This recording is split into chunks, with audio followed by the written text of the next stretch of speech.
Hello everyone, today I'm doing a different type of video for my channel. I've seen this format on a few different channels and blogs under heaps of different names. I'm going to be calling them rehauls, but I've seen them called what I thought on stuff I bought or like thoughts on hauls, things like that. Basically what I do is I go back to a haul that I made a few months ago or years ago, however far back in my blogging past it was, and I just let you know what I thought of the products that I purchased. Often what you find with hauls is people get all of these new products and then maybe one or two of them get mentioned as either favorites or unfavorites, but the rest of them you kind of never hear about again unless they use them up and put them in an empties. So what I thought I'd do is let you know all the products that I bought in a haul ages ago and then tell you what I thought of them since I've been using them over the last couple of months. For this video I'll be talking about a haul that I did back in January on my blog. It was on the 15th of January that I posted the original haul, so it's been about 8 months since I bought all of these products and I want to let you know what I think of them. First, I'll mention 4 products from the haul that I actually used up and have gotten rid of. The first is the Ole Henriksen The Clean Truth Brightening Cleansing Cloths.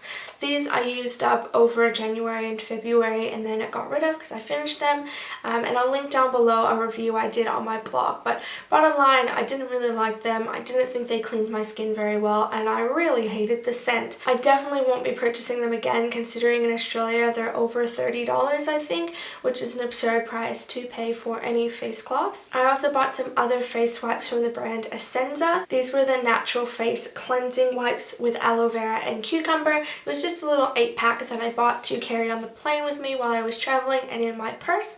I used them up. They were pretty standard. Honestly, they weren't much better than the Ole Henriksen and they were like $2.99 or something from Priceline. So I would purchase them again to use as in my purse or something like that, but typically I avoid face wipes because I don't like how much alcohol's in them and I don't think they clean my skin very well. I also bought the Sephora brand Lotus Sheet Mask, which I just used once and then got rid of. It was nice enough. I'm really new to sheet masks. I don't use them very often, so I would try it again, but maybe I'd try something else. Not really sure. It was alright. The last product that I purchased in that haul but have finished was the Jurley Rose Moisture Plus Moisturizing Cleanser, and that was just pretty much a gentle rose cleanser for my face. I finished it. It was pretty good. It's relatively expensive and I'm not sure if I do want to continue to spend a lot of money on cleansers. But if you're looking for a gentle cleanser, it's really nice. It smells like roses and it's from an Australian brand, so it was pretty good. Okay, now onto some products that I still have from that haul. The first is this Dior Holiday Couture Collection Smoky Eye Palette.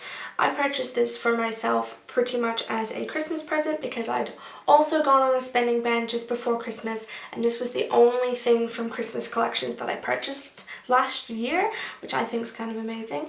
But it's just this little 4-pan eyeshadow palette with a matte dark brown, a shimmery kind of taupey color, a matte light brown, and then a shimmery cream white with a bit of purple iridescence that I like to use as an inner corner highlight. It comes in this little leather-like packaging, which I don't love just because it's a bit bulky, and I mean, I don't really care what the packaging looks like as long as it's functional, so for them to add this weird little tassel to it, I guess it makes it seem really high-end, but it also makes it a little bit annoying to use. But onto the actual product, I really like the colors in this palette. I really like how they blend together. I think they're a beautiful collection of colors, and I used this almost exclusively while I was overseas in January and February, so I got a lot of use out of that, and I've used it a few times since then, but mostly I'm trying to use up my Lorac Pro palette or bits of it because I have an absurd collection of eyeshadow. But I really like this palette and I did a post on it when I first got it that it was my perfect palette because it is a perfect eye look for me. These are exactly the type of colors I like wearing. Essentially, I really like this palette. Do I think it was worth the $75 I paid for it? Probably not, but I do really love it and I get a lot of use out of it, so there you go. Next, I got the Hourglass Veil Mineral Primer. This is the 30ml bottle. I got this because I've always heard fantastic things about it. It's supposed to be one of the best primers on the market, but it comes at an absurd price. So I got it, I spent the money, and as you can see, I've used it just about down to there because I'm currently using it in a project pan. I really like this primer. I don't know if I need a primer that's, what, $69 for 30 mils, but I have really enjoyed using this, and once I use it up, I'll be in the debate about whether or not I should purchase it again. It's not a silicone primer, it's more of a moisturizing primer, so it adds a bit of moisture to your skin and plumps it up a little bit, but allows your foundation to stick a little bit better. I haven't noticed it working miracles on making my foundation last longer, but I do like to use it because I live in Australia and the heat is unbearable. It makes your makeup melt off in hours. So I do like to use it for that reason, but I have no idea if it's worth $69. In that haul, I also purchased the NARS Pure Radiant Tinted Moisturizer in Light Zero Tier Nude. I really like this tinted moisturizer. I think it's probably the best one I've ever tried. It's just a really nice light coverage. It gives kind of a satin, dewy finish to the skin.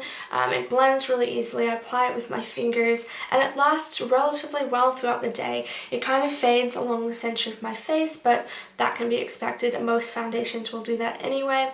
I really like the color match. It's ever so slightly too yellow for me, but I mean, you blend it in and you can't see it at all. So I really like this product. I'm currently trying to finish it up so that I can move on to some other products.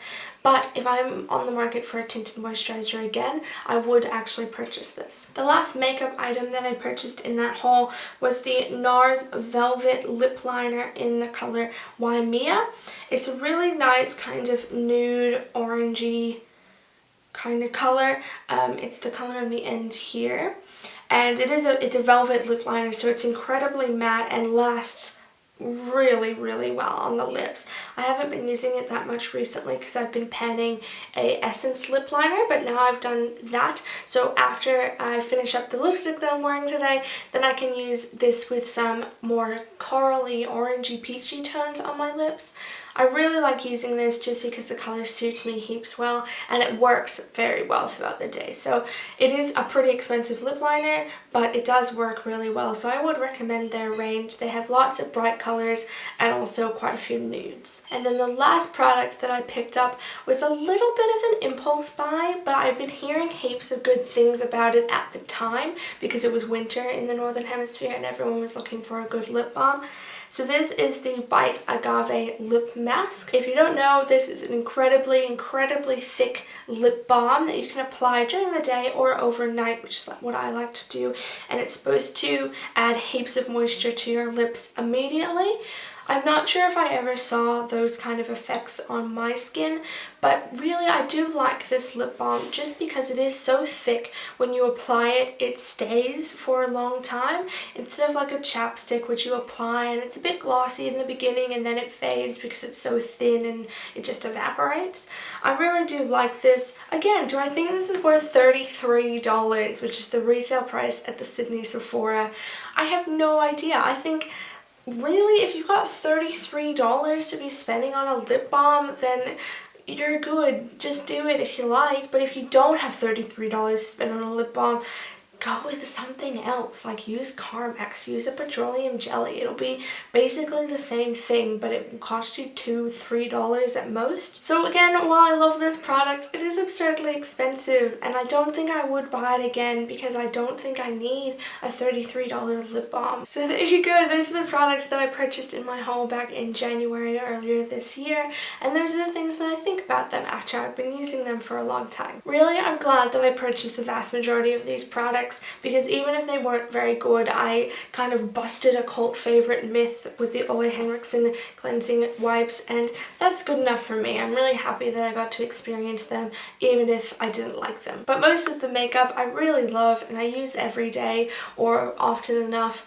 and I'm pretty happy with that. So if you enjoyed this video, please let me know in a comment or with a thumbs up or however you like to show appreciation, and just let me know if you'd like to see this series a bit more often on my channel. I have a few hauls that I've done throughout this past year that I can put on as rehauls if you like, but I mean, I haven't been hauling all that much because I've been on a no-buy for the last 6 months, so there might be a big gap in between rehauls. I think you need to leave a pretty good gap between your original haul and the rehaul, just so that you've used all the products and you've used them pretty well so that you know what you think of them. But anyway, thank you so much for watching. Have a great day. Bye.